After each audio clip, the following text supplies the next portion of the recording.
I'm going to show you a visual representation of the hierarchy of resource groups, subscriptions, and management groups for the AZ-900 exam. Here you can see at the top you've got the management group, which is going to be the root group, and then any sub-management groups underneath it. Then you have subscriptions. After that, you've got resource groups and then resources. Remember that resources can only exist in one resource group at a time. Let's see how well you remember the hierarchy for the AZ-900 exam. Starting with management groups. Management groups are at the top for governing multiple different subscriptions.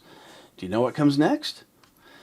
The next thing is subscriptions for billing and resource containers that live inside the management group above it.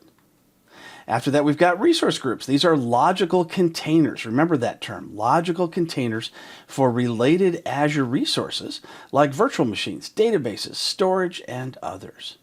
And finally, the resources themselves, the storage accounts, the virtual machines, they all live inside resources.